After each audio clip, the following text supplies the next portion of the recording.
On today's episode of First Rodeo Radio, we welcome on Tom Ludt.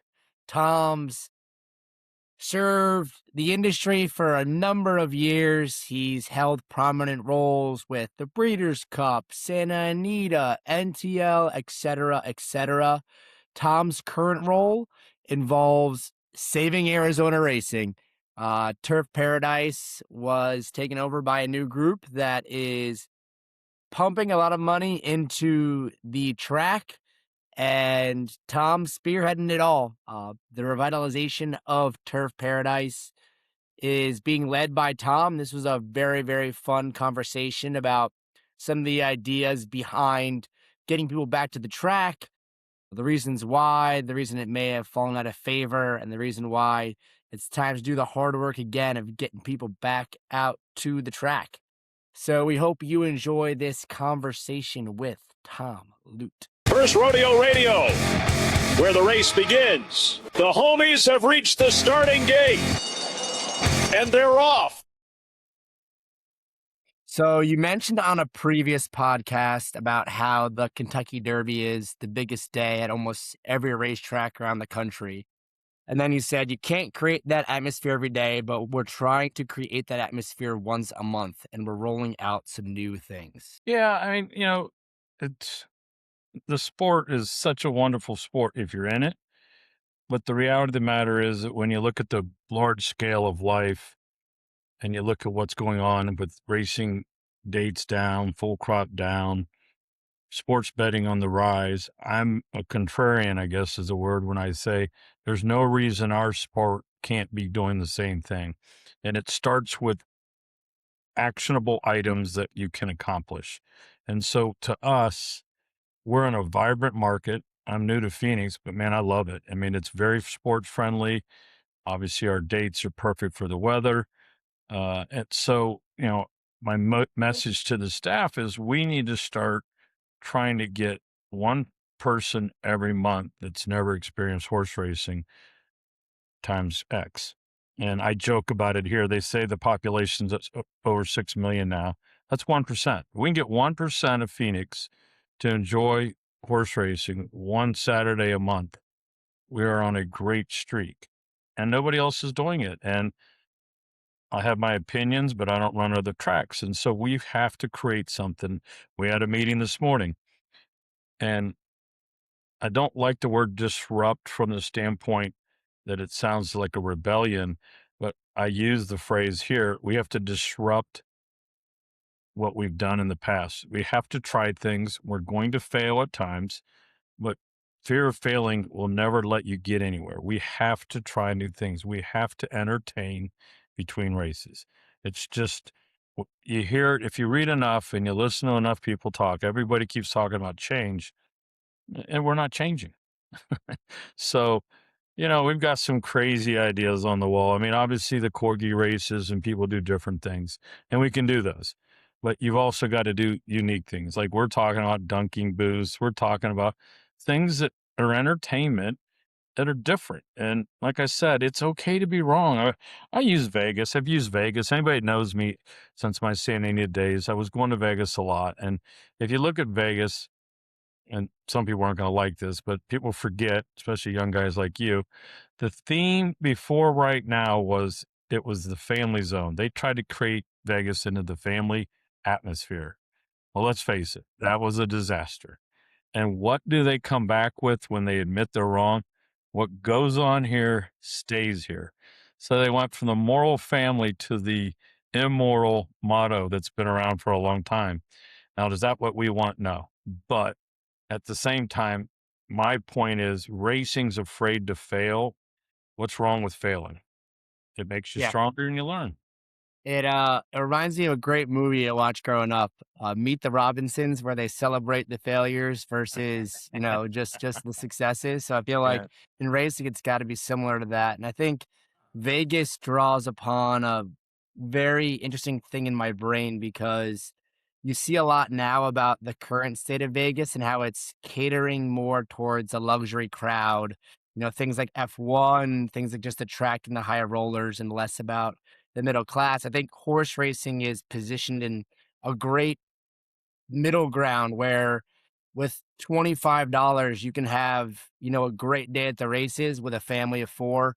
You have the $5 admission of raffle, they're at Turf Paradise, but most of the tracks is fairly inexpensive to get in. And a lot of the tracks they offer very, you're not paying the $15 for a beer you are at, other sports stadiums. So I think horse racing is uniquely positioned to cater towards, the larger mass versus just the 1% that it feels like a lot of other sports are kind of marketed to right now.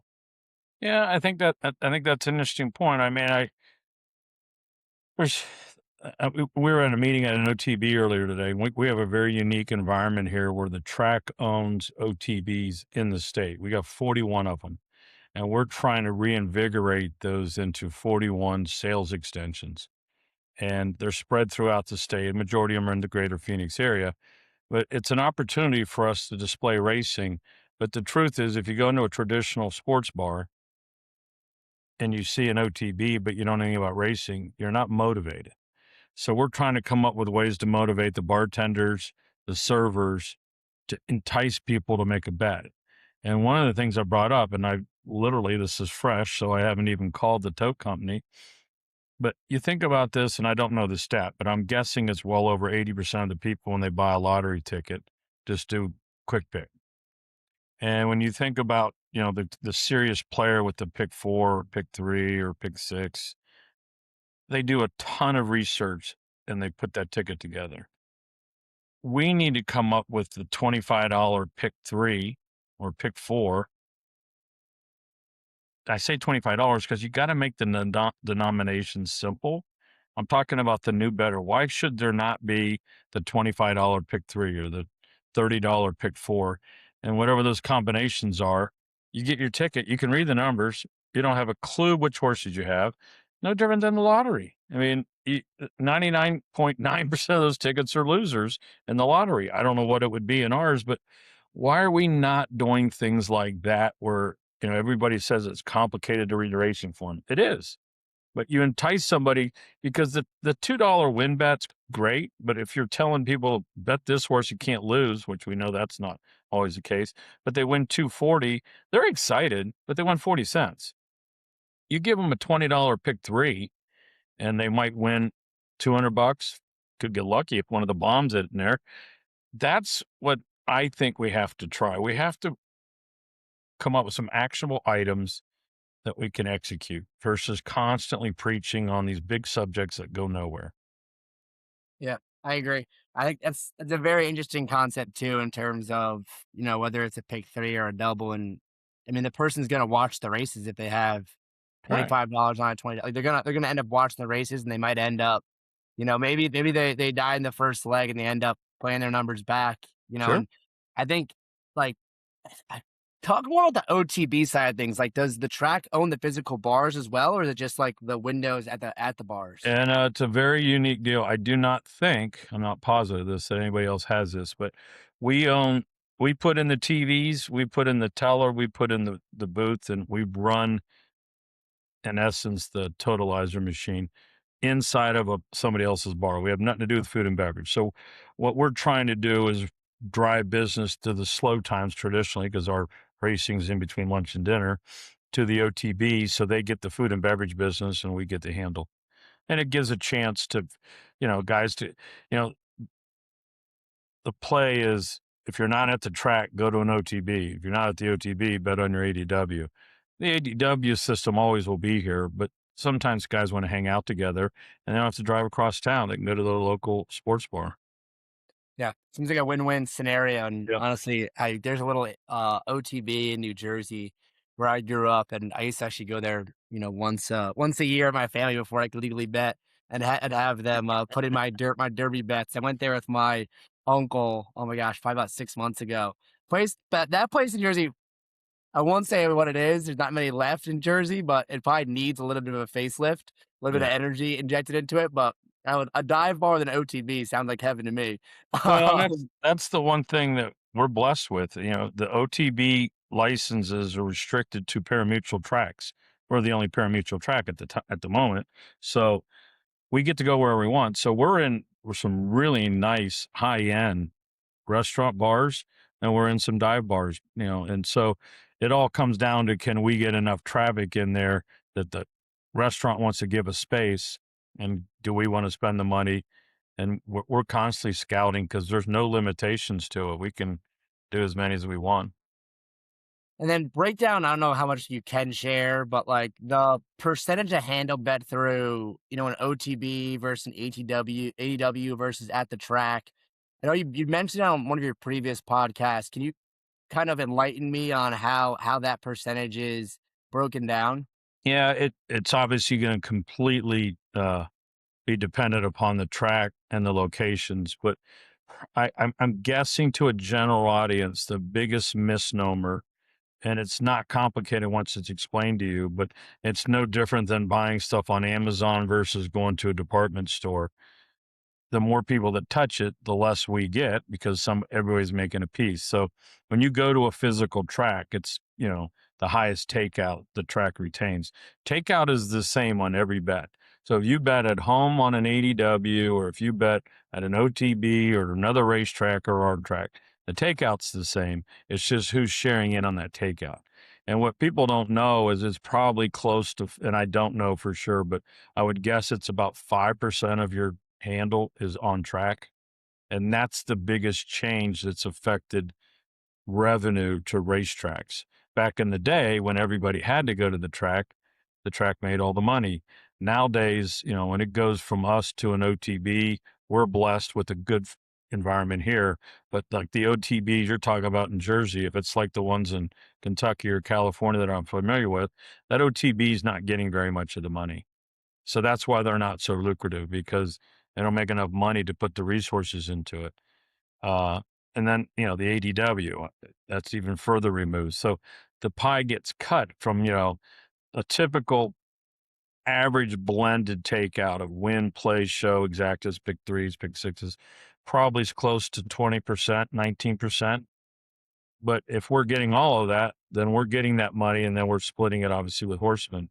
If it's going through another track, that's cut at least half. If it's going through an ADW, it's cut down to like 5-6%. So this is the reason our emphasis is to grow on track experiences. If we can continue to draw double the traffic every year, which is an aggressive goal, we don't have to grow exponentially in our simulcast, because we're getting so much more of the money. And I also believe that's how if there's a cry I have to the industry, is we've got to reinvest in on-track experiences, because number one, you make more. It's hard. I get it. But it's also how you create fans. I mean, fans Yeah. get hooked being at the track. Yeah, that's like where my ears went up when I heard you on some other podcasts. Is I think you're the first track executive to really, double down on the, on track experience. I think certain tracks do a good job. Certain tracks, probably there's certain, racetracks that have casinos that, I've had brothers go to these racetracks, quote unquote, to play cards. They had no idea there was a racetrack on the facility, which is to me a crime, and to me it's a missed opportunity too. Because a place like Oakland, I feel like you know that's to me it marries it very well. You have people go from the casino to the racetrack, and it plays well. It's good marketing for both sides to like market your racetrack, and you have the casino connected to it, and you can market your casino as you have the racetrack too. Because like horse racing, to me, it's super entertaining. You go to the baseball game, you see a ball gets hit in play. The first thing you notice when you're sitting there is everyone now looks up, because everyone's looking down at their phone anyways. Horse racing, you're not seeing people looking down at their phone during a live race. It's like it That's good. will captivate your attention. So it's a very like the product it's good. I think people always kind of shit on the product. The product itself is very entertaining. There's a lot of different ways to, appreciate a day at the track. Whether you're the guy that 10th and super, is staying next to the guy that is a billionaire that owns the horse, and then is standing next to, the lifelong, backstretch worker, groom, hot walker, foreman that just, this is what they do. They've grown up in it. And for those minute and a half, they're all aligned. They're all, That to me is what makes racing so great. But even if you're there for the fashion or this or just the animals themselves, like there's a million ways to appreciate a day at the races, and I think it's an underutilized asset for a lot of racetracks and a lot of like racinos per se. And I think, that's one of my points. Can only speak in what I can control, and that's the greater Phoenix area and Turf Paradise. We have to quit here. Staff's tired of hearing me say it. We got to quit crying about racinos. Talking about specifically here because it's an Indian tribal compact. It's pretty much unbreakable. So what you can have, quit looking at. Like, when you're a young couple and you start looking at open houses of homes you can't afford, then you go to the house you can afford, you're always comparing it. Well, don't do that. Well, I tell them all the time here, my father had a great quote that came from, I'm sure, 8 million other people. If it was easy, everyone would do it. But the truth of the matter is, and I'm a broken record on this. At my age, I watched boxing become barbaric and it was going out of business. Now Dana White's got a multi-billion-dollar company that's barbaric. He worked his tail off. He got people back interested in the sport. I mean, bowling's going through that. I think NASCAR went through that. Racing has to quit looking in the rearview mirror and start realizing what you said is so true, but we have to expose you to it. We've got to get people back out to the track. It's a lot of fun and it's hard work. I mean, if it was easy, everyone would do it. So I'm preaching that just because the industry needs to understand that we're not in every state. We're not on national television. We got all kinds of obstacles. But you know how Dana White conquered these things? One day at a time. For sure. And there's a lot we could probably learn as a sport from the UFC. I always say Washington kind of blew a 3-1 lead on gambling, and now it's time to just, grow like, bloom where you're planted. Like there's like the reliance on, subsidies is very it's a very scary indicator for the sport in general. But Right. I know one of the first things you did at Turf Paradise, was clean the place up and make it nice. It reminds me, I read a book by what's called Vec is Rec. He like owned the Cubs and like owned the White Sox at one point, and heyday of baseball. He talked about, attracting a crowd. He did all sorts of crazy things. He had eat a midget, like take a live at bat in MLB. He walked. It's a great story. I recommend it as a book, and it talks about like kind of being a showman in a sense of like getting people to experience something, and then giving them a good experience. And so much of that, he bought like a rundown stadium. The first thing he did was, paint all the railings, clean up the floors, clean it up. So I guess after you clean things up at Turf Paradise, what was the next thing that you did? And then kind of what are you looking forward to with this race meet?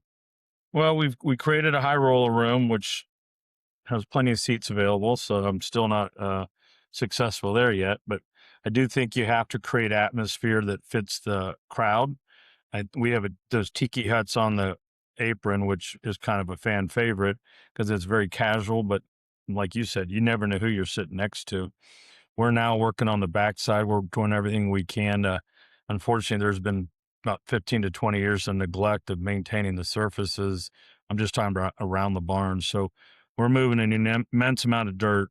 We're leveling everything out, and then we're going to repaint the entire backside. So at least it'll look fresh and feel fresh and level, which is important. These horses are walking around back there, and you get sore feet, have different issues when you're not on a good surface. So we're putting a lot of money in that. We're renovating the third floor, which used to be the turf club. We're only renovating part of it because we got to grow in stages. But we're putting a ton of money and a ton of energy into this because it's going to be so important to make sure they have the experience that you want them to have when they come. We're bringing the food and beverage in house. It was contracted out prior, and we're doing that so we can be price sensitive. It's important. Uh, Food and beverage people don't like to hear this, but it's important for us to break even in the food and beverage and not get rich off of it because we want people to have enough money to play. I mean, that one of the things going back to the betting that I think so frustrating. I don't know anything about soccer, and I've gone to some incredible soccer parties this last couple weeks just to watch the atmosphere. And you got people like me betting on soccer, and I have no idea what I'm betting on. But you're only getting lucky to double your money. And I think it's the biggest mistake we make going back to that pick three or whatever it is. People don't realize that, you could do a $12 bet and win a couple grand, at least a couple hundred. And we just don't do that. And I don't understand why we don't publicize that more because in sports, you're lucky to double your money. Yeah, I think one thing that's low hanging fruit is, you go into your deli, your bodega, your local gas station. Someone hits the lottery. There's a picture of them with a check. Like, this guy won here. Da da da da. Like, horse racing doesn't do a good job of that. I feel like even the ADWs, like, they don't post like I'm sure, like, if First Bet Pro reached out to me. I hit a pick three, bragging now about gambling, which is horrible to brag about, but I hit a pick three for 10 grand. If someone reached out to me from that ADW, like, hey, do you care if we post your ticket and your name? I would say yes, because I'd be like, that'd be awesome. And that ends up getting shared by the person, which then maybe introduces my other degenerate gambler friends into horse racing. And I don't think horse racing does a good enough job of highlighting those success stories. And it's the only game in town where my sales switch is I ignore the whole CAW problem because we'll get there when someone wants to get there. But you're not betting against the house, you're betting against the public. And it's the only game in town where, your odds of going from, $30 to 10,000 doesn't rely on 35 leg parlay and, Travis Kelsey not getting hurt at halftime and getting the sixth reception that you need. So it's like there's a thirst for those sort of like rags to riches parlays. And horse racing has had that built in forever, and we just don't market like the winners. Yeah, there's thinking about the ticket when I was at San Anita, we tried like crazy. A lot of times those bets are going through hubs and the hubs then don't want to reach out, or sometimes the people don't want the recognition. But we tried like hell because if we would get cooperation, we'd create that big fake check and put them down in the winner's circle because the lottery's been doing it forever and we all pay attention because you and I are talking about it right now. Yeah. I mean, you guys did a good job with so I actually went to Turf Paradise. So I had a bachelor party in March. So it was like March Madness time. It was like the first or second round of the tournament. We landed, I think it was like a Thursday or a Friday. Everyone's at the bar already. I throw my suitcase up, meet everybody at the bar. I'm there for like half a game. I'm like, I'm going to the racetrack. And I tried to recruit some guys, failed miserably, but I still went because like I listened to the podcast. I was like, I want to see this thing in person. So like I can kind of break down what I saw there, but one like and I can give you a bunch of ideas, took a bunch of notes when I came in, what I was thinking, etc. But the $5, you get in for $5 and you raffle it off. That's just a great way to keep people at the track, as well as like you have that big check moment too. Somebody wins the door prize, they're That's gonna want been that an picture taken. unbelievable hit. So we had no idea how lucky we get.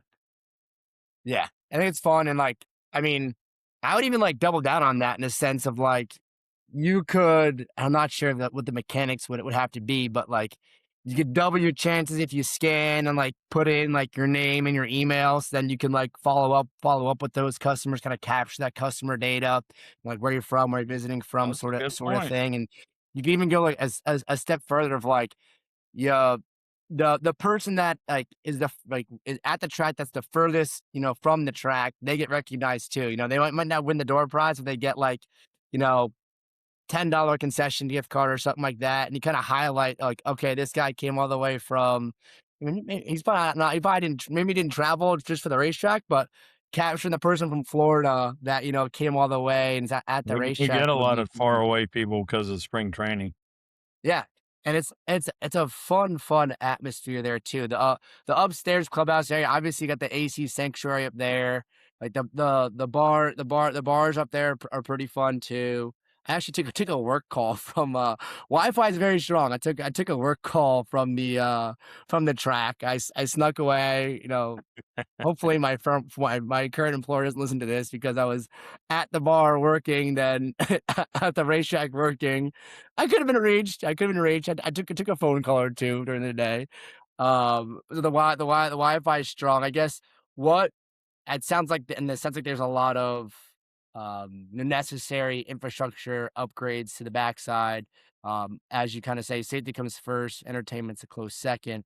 But what sort of entertainment enhancements do you have, on the pipeline? Well, none of this is official yet, but we're close to getting our sportsbook license done, which will help. And when we get that, we're looking at creating these baseball cages. In my days, it would have been batting cages. Now it's all digital and high tech.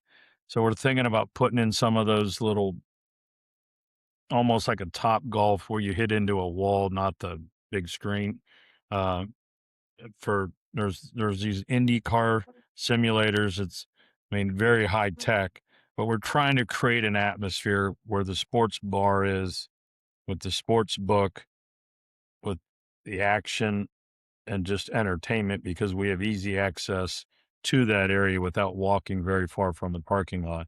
So we're trying to create, I mean, we're toying with the idea of putting a game station inside. My job is to create footprints on the track.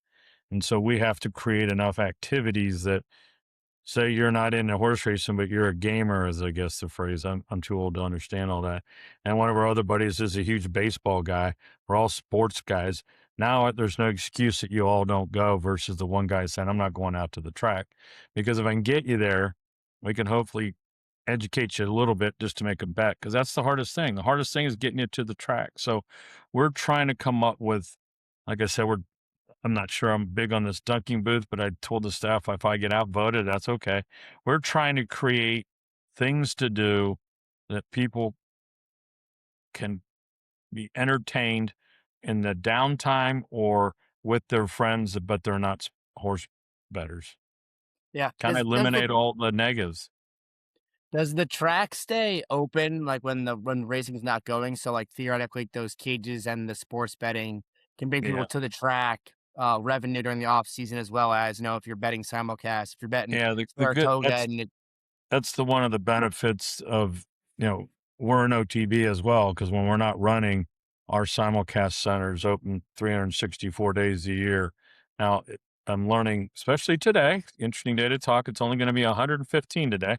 But all my lovely Arizona friends saying it's dry heat, Tom. I'm like, it's 115. I don't care if it's dry or not. So it is indoors, and all those activities would be indoors. But if we tie that into that general area where the sports book's going to be, it still gives everybody a chance. I mean, we get people on our simulcast every day. It's an incredible money center for us. Yeah. It reminds me of, like, when you first walk into Oakland, they have, like, the axe throwing and the simulators, and they also Yeah. have some sports games on too. Yep. Churchill Churchill for a while, I used to live in Louisville. I live in Austin now. When I was living in Louisville, that was when, like, sports books first got approved in Kentucky, and at one point, Churchill was taking sports bets in that, like, Aristides room. I don't know what happened to it. They stopped showing sports, but what a day at the racetrack, in terms of, like, I remember my parents were in town from New Jersey. I grabbed a few buddies, and I was like, "Hey, it's like," I think it was, like, either Twilight Thursday or, like, one of the, like, Down to the Dark days. I was like, college football's on in September. Let's watch the college football games as well as bet the races, because I would just sit in that area. I think we were watching Ohio State, Notre Dame, and then you go out and watch races in between.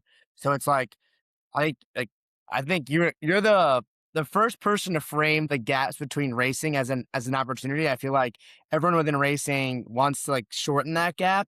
Where I think you flip that frame, and you're like, that's an opportunity to entertain. And I think things like having a sports book and being able to go inside and watch the game between races, or you know challenge your buddy on the batting cage to see who can hit it far. I think hit it further, or go dunk your mom in the dunk tank. Like, there's all different ways that you have a captive audience, on your premises, and the opportunity to entertain is an opportunity. It's not, we're having to, you know, rely on just racing as an entertainment for a certain amount of time. Like for me, it's like there's so much low hanging fruit in terms of like just the overall experience where it's refreshing to hear a track invest in, those opportunities. Yeah, and I'm a traditional handicapper, so I love the gap between races, and it's in such a minority of people's minds anymore. So that's what you have to be focused on. You have to be focused on providing the room for the person that enjoys the gap, so I can look at if I believe a bias is developing and rethink the next race. But you've also got to think about the majority of the people. That's their enemy, and so that's what we have to tackle. I'd love to see the industry do it better, but instead of complaining about it, I got to put my money where my mouth is and do it here and hopefully prove that's an accessible, accomplishable deal here. And I don't know, Phoenix, it's just to me, it's ripe. There's certain communities I don't think they have the opportunity that I do, and that's something I have to take advantage of. But we're very sports friendly. It's very outdoors. It's very entertaining, energetic, and very horse friendly. There are so many. I did not realize how much equine activity goes on here. I mean, there's a little bar up north in Cave Creek on Wednesday and Thursdays. They do bull riding. They'll get 3 to 5,000 people there. It's a riot. Sounds like a good time. Yeah, I mean, It it's is. like it's a happening area for sure. Yeah. I think the West Coast, like I grew up in, the Northeast, and in Texas, I mean, there's definitely like the familiarity with the horse is much greater than it is in, central Jersey, the burbs where I grew up. And I mean, quarter horse racing's bigger down here for sure, but I mean, the whole Texas thing is a whole nother ball of wax. But I think horse racing, when it was at its most popular, it was because people were very familiar with the horse, and that was a natural, thing to be entertained by, of like who has the fastest horse. Where now it's the connection to the horse is less familiar, but it's also an opportunity too, because I feel like as things become more online, more AI, I think the pendulum's going to swing towards, in-person experiences, that you could experience with other people that have a community around it. And horse racing has all three of those factors. And I think it's positioned in some areas like Arizona where it could take advantages of it, which I'm, super excited about. But talk about this high roller room. You mentioned it before. I'm curious what it's like. Kind of break down the like mechanics of it, and then kind of how it came to fruition. So, I used to, I call it legal plagiarizing all the time when I was at Santa Anita. I'd go over there, a little place called Las Vegas that seemed to figure out how to entertain and get people of all walks of life to come to Gambling Central. And when you really look at what Vegas does, it's the most powerful word in the English vocabulary, especially with gambling. Drinks are free. Well, the t- oh, am I here? Yeah, you're good. Oh, my picture disappeared. What's amazing about that is a little quick story. My son Ryan, who has his dad's genes, so he liked to gamble. I took him out on his 21st, it was shortly after he turned 21. We gambled a few days, and I said, "All right, now listen, we're going for a walk." And I took him up and down the strip, and I said, "See all these buildings? They all got built because everybody got things for free." And my point being, answer your question, we built a room at Santa Anita called the 80 Logan Suite.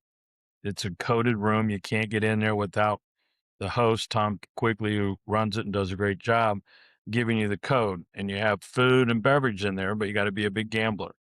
And it's really simple if you think about it. We're giving you free food and drink because you're betting a lot. Yep. And we haven't accomplished it yet here because we just built it in the middle of the season. But so we do have people up there on a regular basis because until we fill it with high rollers, it will be kind of a quasi high roller slash just gambling room. But listen, like I said, Vegas comes up with so many ideas because they experiment all the time. A lot of things don't work. When it doesn't work, you get rid of it and you try something else. I just took that concept and at a racetrack, giving away free drinks, everybody thinks, well, how can you afford to do that? Well, I can afford to do that because the only people are getting free drinks are the people that are betting a lot. Yeah. Oh. So, do you guys have anything similar for ownership groups when they have a horse entered? It's something that we're really working on. You're kind of stuck with the facility you have. We were talking about this morning. We're trying to create a better atmosphere for the winners. It's another thing that I'm a big fan of. You know, when you work for a big company or, one of the big entities, we get focused on the grade ones and the $1 million races, and they're awesome. But when a guy shows up for his $10,000 claimer and he's there for the day, he's there for a reason. He wants to root for his horse. He wants to win. He's got away from work, whatever his work is. And we don't do a good enough job celebrating that. I mean, it doesn't matter what the ticket of your win ticket is or the ticket first prize was. If you're there and you win a race, and if you've never done it, the partnerships are the greatest inexpensive way to enjoy the thrill. But until someone gets in that winner's circle and the heart's racing 100 miles an hour over, it doesn't matter the value of the race. So yes, we're trying to figure out, can we make the Tiki Hut area a fun celebration area, but you don't want to displace people. So but it's big enough because that's one of the problems. If you get a partnership group that has 25 people in it, you see the pictures, people are scrambling around to figure out how to get in there. So, we want to do that. And partnerships are a great way to get into this business. I mean, it's not cheap. It's not for the weak. But so yes, we're working on it, but I don't have a good answer yet. So I'm open to suggestions because you can't make it too. I was on the Breeders' Cup board, and Bobby Flay came up with the celebration that we do at Breeders' Cup for winners, and it's awesome. And it was his idea and was birthed that way. And you've got a big gap between races, and you've got unique environments. We want to do the same thing, but in a much simpler way because it's just another race. It's not a Breeders' Cup race. But you got to celebrate. That's what it's all about. I mean, when you win, the last thing you want to do is be hurried out of there. I mean, you want to celebrate. 100%. Yeah. I'll shoot you. I'll give it a thought tonight for sure, and shoot you over some ideas that I have based upon my experiences there. But Yeah. yeah, I mean, like, Well, the one thing I'll tell you real quick is you do have to look at the logistics of horse racing and the way we're set up. It's a big challenge to get. You could never get up to that high roller room because the next race is going off by the time you get there. So that's where you have to deal with the facility that you're in. We're probably going to relocate in the next 3 to 4 years. So those will be things that we'll think through when we redevelop. so relocate. That's talk a little bit about that in terms of Well, what's the cold truth to it is we own the parimutuel license. We lease the facility, and the gentleman that owns the property is extremely unrealistic with his price. And there will come a point here in the next 6 months to a year if we can't even feel like we're getting close. We've got to start planning out, as people are seeing at Belmont and at Pimlico. You can't build a racetrack overnight. And shockingly, neighborhood associations don't want you in their backyard. So you got to find the right piece of property. for sure. I guess that'd be very exciting opportunity. So it sounds like Arizona racing, it's found good footing. I honestly don't know. I have the map behind me. Like, I'm trying to think. You guys the only track in Arizona? I should have known that and researched that Yeah, before. there used to be other tracks, but we're the only running track for the last, I think it's been 4 or 5 years ago. There was a track down in Tucson called Rio Downs, I think it's called, but it's no longer open. And then Arizona Downs was up in Prescott, and they both have been closed for a while and doesn't appear to be that they're going to reopen. So we're here, but we're not going away. It's so funny because if people heard about us leasing the property, so there's stories out there. Well, what are you doing after 2 years? We're not doing all this investment into racing to close in 2 years. There's no intentions whatsoever. Like I said, I'm not picking other cities. I mean, obviously you got the Del Mars, the Keenelands, Saratogas, they've got their niche cut out and they're doing very, very well. There's a lot of tracks that are struggling or they're subsidized by alternative methods. And we're not subsidized. We won't be subsidized. but I still think that we can be the racetrack like the good old days. It's just going to be hard work. Yeah. So I guess like the idea would be to stay around the Phoenix area. I mean, like, you're investing so much money in that area, going up that, growing that Yeah, fan our base. license requires us to stay in Maricopa County, which is the county for Phoenix. Got it. So I'm sure scouting land and all that's probably very fun. Um, what's Yeah, I the mean, there's the part of the story of having a new facility is great. The idea of going through that at my age is not great. excites me? You can tap me at any time. What is the relationship between the track and the breeders? Because obviously it's nice when you have the state bred races because you're kind of a guaranteed population of horses that are going to stay at your racetrack. So like, what is there a relationship with the Arizona breeders? Like, what's Well, I the mean, what's the what's yeah, the vibe? I'm new. I'm new to Arizona, so it's got to be taken into consideration. There's not a bad relationship with us. We're brand new. Unfortunately, the previous owner would threaten just about every year to close, so the breeding's very small here. So small that there's funds that get taken out of our parimutuel money to support breeders funds, but I mean the full crop's so small. I'm hoping just what people that aren't into breeding don't realize the lag time of, oh, let's go buy a mare and then have a full raise. Well, that's a 3.5 year process, or 3 years if you're lucky. So I'm hoping that now with our stability coming in, you'll see a resurgence in it, but it's tough. I mean, you look at New Mexico, you look at California, you look at the West Coast, the breeding industry's taken a really big hit because there's been uncertainty of how long it's going to be around. I mean, you and I buy a mare today and we breed it, and by the time it's born and ready to run, if there's no racing in Arizona, that's not real good. So, but I've met a few of the decent sized breeders here. Obviously, I think we have a great relationship. People are thrilled with what we're doing. Spending millions of dollars trying to rebuild this racetrack to have a great racing program. So, and we get along great with the HBPA. That's the group that represent the horsemen here in Arizona. Uh, we're all in this together. I mean, sometimes we're going to agree to disagree, but at the end of the day, we need the horsemen and the owners, and we need the breeders, and they need a track. 100%. Yeah, it's horse racing is one of the most complicated ecosystems going, just based upon the number of stakeholders that have to be not appeased, but there's so many different people trying to grab the rope and pull it their direction, as well as like all the infighting. If you zoom out in terms of like we're fighting to get horses to this track versus that track, and it not being fully, aligned, a nice calendar of all the races and, you know, I think would go a long way. I guess it kind of leads me into like the magic wand question I always ask is like if you had a magic wand, it could change, anything about horse racing in general.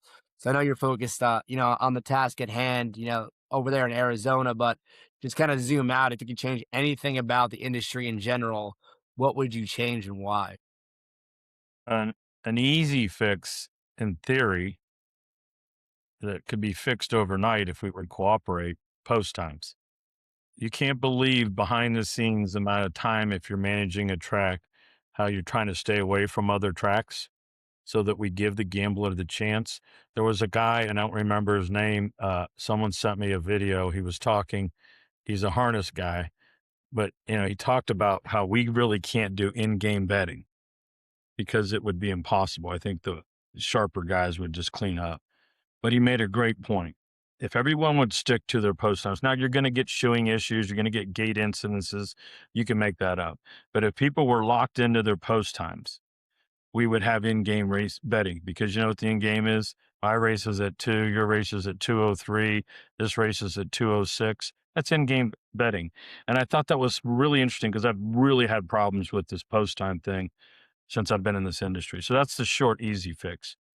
Because I think it's easy, because we'd all just have to lock in. These are our times, and we're going to stick to it. The bigger picture is the on track experience. There was a great article in the TDN the other day. Forget who wrote it, but it was a 3-part series, and he was talking about the owner And we talked about the handle, we talked about the size of the full cross, we talked about this. The owner supports this business. I forget what the percent was. It was a huge percent of how many horses do not pay for their training bills in purse money.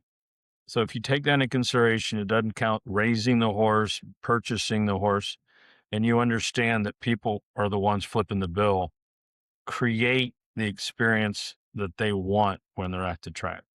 And that will bleed into the fans, the crowds, and the on track experience. So to me, there's a lot of issues, and you're right. A lot of people pulling at the strings, but we argue over so many things and we don't accomplish anything.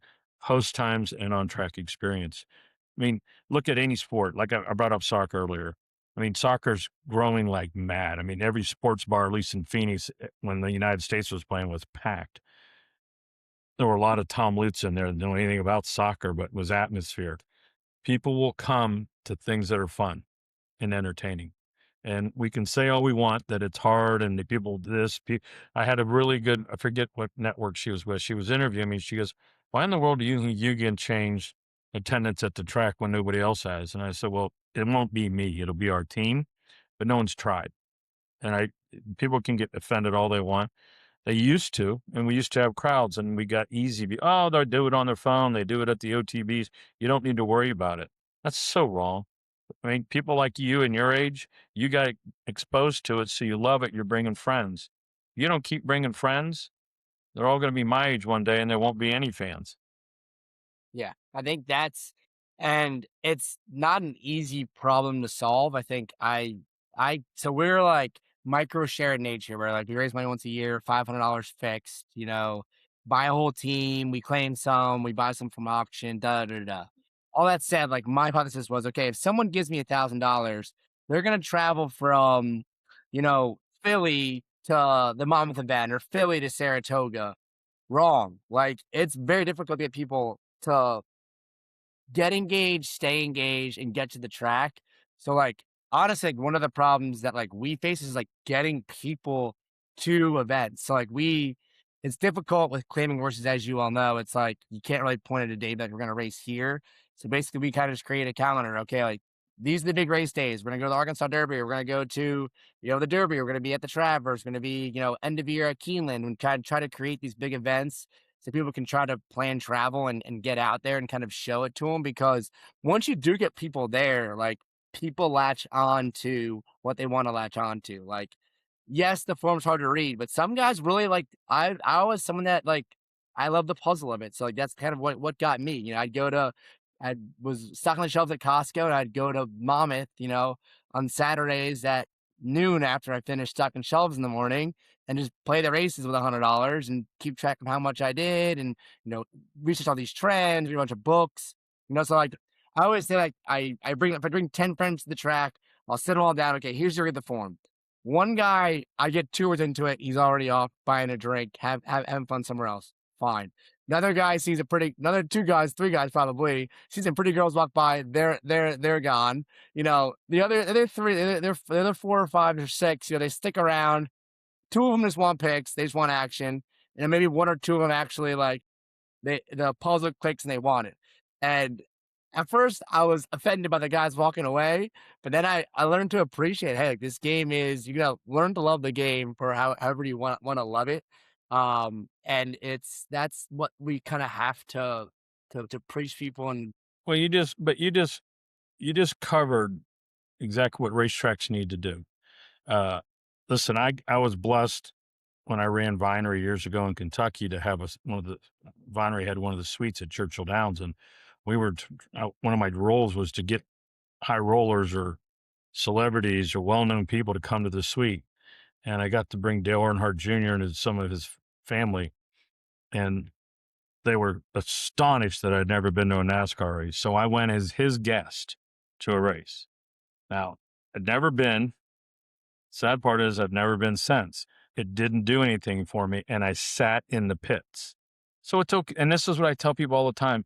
It's okay. Get them there. If they don't have a good experience, don't make them hate it. But let's go back to your question in the very, very beginning. One of my really good friends, Eric Bartlin, lives in Chicago. He organizes about 6 trips a year most of the guys are from Chicago, but we go to tracks and we have a great time. Remember what you said. I'm trying to make one Saturday a month. I live in a city that's got the one golf tournament that defies all of golf rules, the way it's managed. And I tell people all the time, obviously, we have to be careful because we don't want to jeopardize jockeys or horses. But look, I mean, I was so excited to go because I watched it on television. So I went this year, sat on the 16th hole. It defies everything they say about a golf tournament. There's DJs playing, people are throwing beers out at the guys on the golf course. It's insanity. And so my argument is, like my buddy Eric Barlin puts together these trips because he's great at it. All he does is people like me, he tells me the dates and where I got to be. Like we're going to Saratoga in about a month, uh, and the same group will be there. That's the Saturday of the month for that trip. I've got to do the same thing here. And that's, Matt, where you get those two guys that you got hooked. Now they get two guys, and those two guys, you get two guys. It's just how it works. We don't have a quick fix because it is complicated. But there are, like, I look at day trading and I think to myself, why are we not getting more day traders I mean, the CAW thing, I'm not going to get into that right now. But at the end of the day, do we ban day traders? I mean, these guys are doing all kinds of crazy things. We can manage it better. And I think it's coming out finally. But we need to challenge the intellectual types. Do you realize you can get 300 to 1 on this bet? And if you're smarter than me, you'll win it, and challenge the intellectual part. So what you're doing is what everyone needs to be doing that wants to save horse racing. So I think that question ties right back into the beginning. I want to have one Saturday a month, get 1% of Phoenix, and just let it sell itself.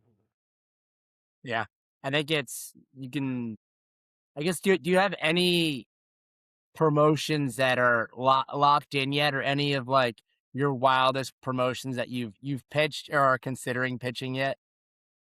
No, if there's been one challenge that I probably more than one, but one of the challenges I underestimated was the time I was going to be spending on renovation, fixing, or troubleshooting.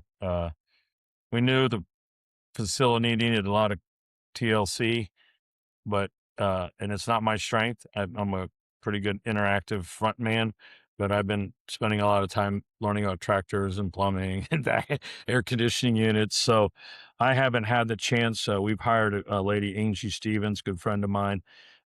She's spearheading that. We're throwing a lot of stuff on the wall right now because it's, we think, gosh, you're not running till late November. That's a long ways away. It's really not, because like you said, we gotta do this, and it's just hard when you're small. I mean, I don't need any sympathy, but when you don't have a lot of staff, it's on you.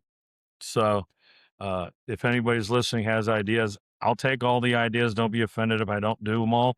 But like I said, we really want to disrupt the apple cart and kind of get outside of the box and see what works. I mean, Phoenix isn't LA. It's not Albuquerque. It's Phoenix.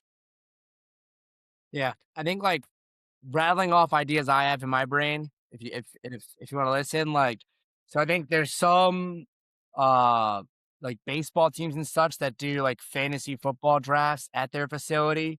So you could like host fantasy football tournaments. One of the first ideas I had, because I couldn't recruit anybody to go to the racetrack with me, was the sports book, because obviously, like, if you could do some sort of March Madness watch party, or you know host the host some sort of final where a group of guys or gals, the final two in the bracket, you can kind of give them like some sort of like area where they take a picture with their winning check or winning bracket.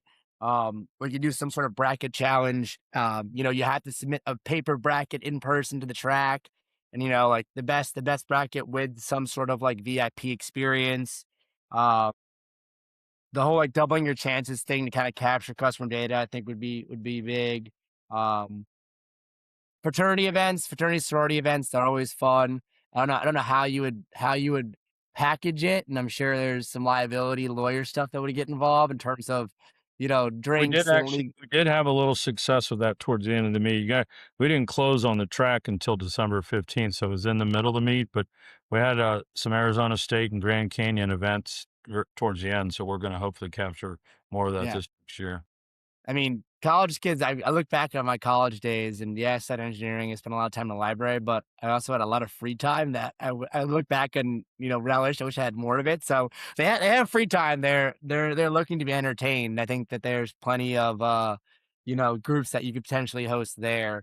Whether it's like a club outing or something like that to get people going. I do think like one thing that, horsing doesn't have, and it's funny because the University of Kentucky does, they have like the horse racing club at University of Kentucky, and me and my co-founder actually spoke to them. So if you could somehow seed, if you can capture one or two college kids that are into horse racing and having some sort of horse racing club and, hosting them one day of, bring them up to the high roller room, do the whole song and dance because And we have that program down at the University of Arizona. We're going to start doing some internships with them. We did have I think it was like 10 kids from the class come up here for a day, and we walked them through the backside, the front side, showed them the whole 9 yards. So, uh, like I said, we're big on those ideas. We just got to implement them.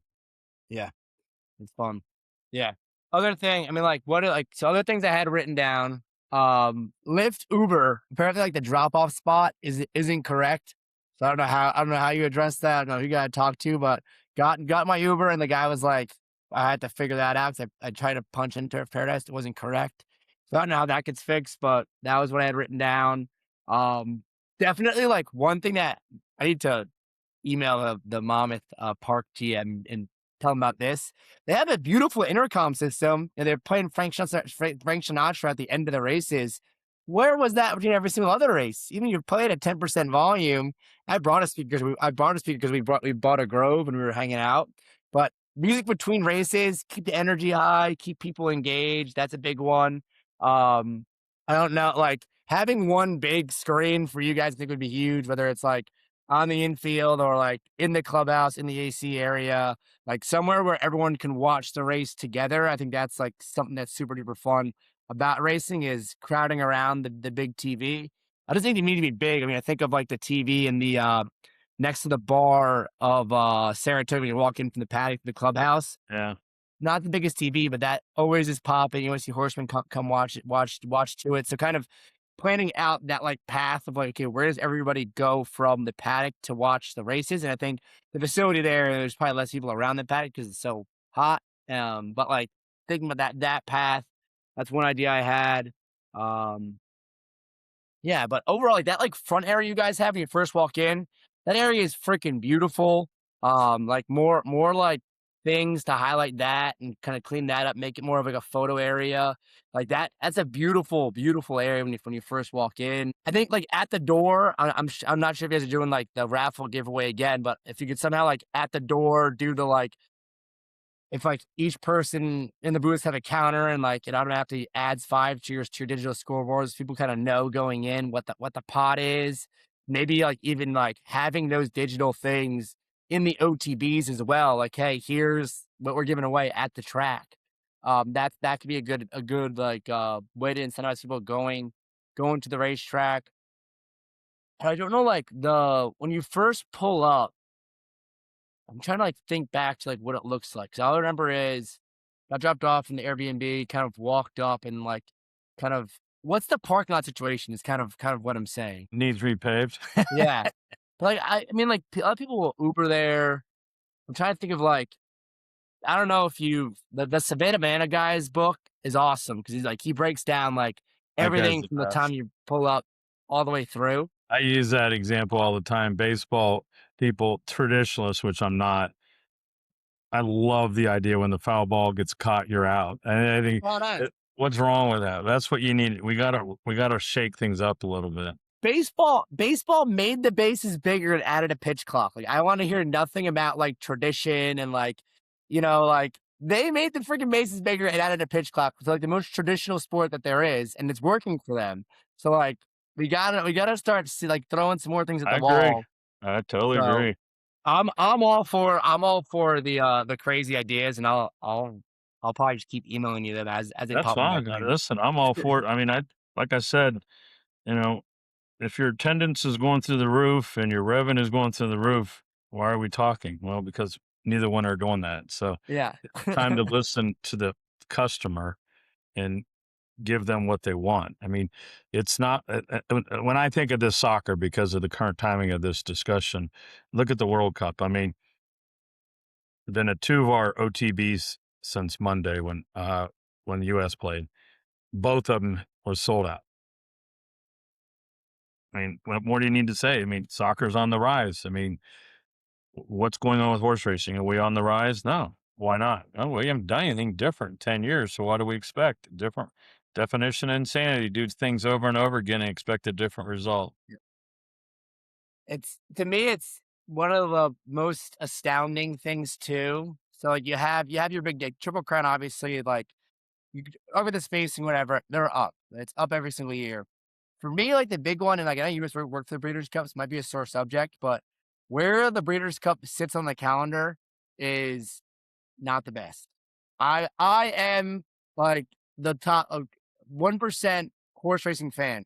I also went to school at Clemson, South Carolina, so it's football season. So like I would miss half the Breeders' Cup races, even though I was a diehard fan, because there's college football on. Like, why are we fighting college football? You know? I don't disagree with you.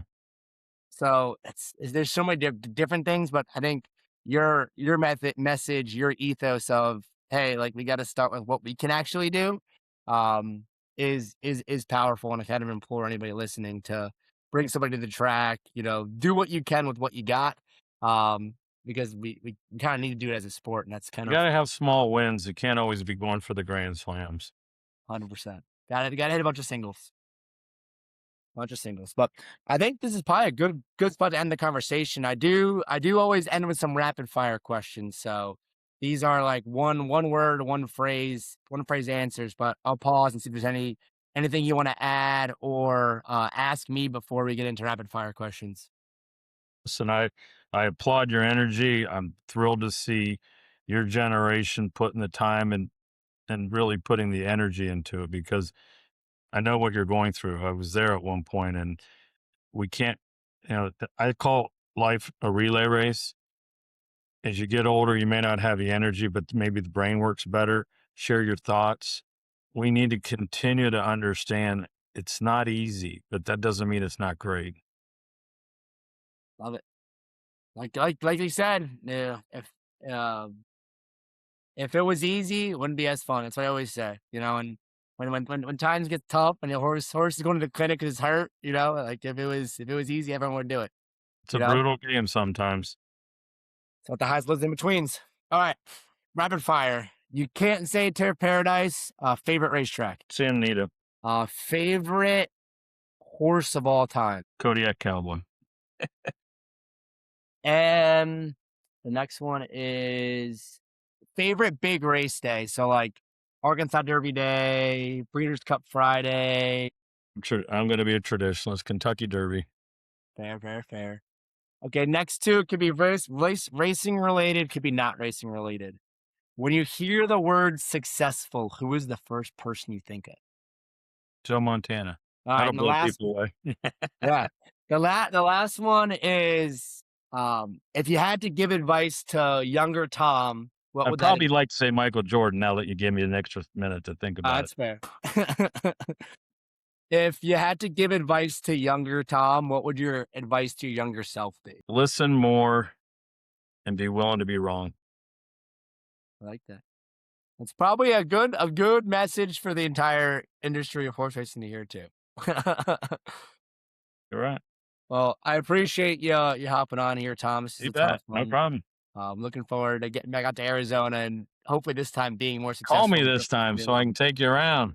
You gotta, yeah, for sure. I will. You gotta email me your number though. I don't think I have it, but I'll let you know Okay. next time I come.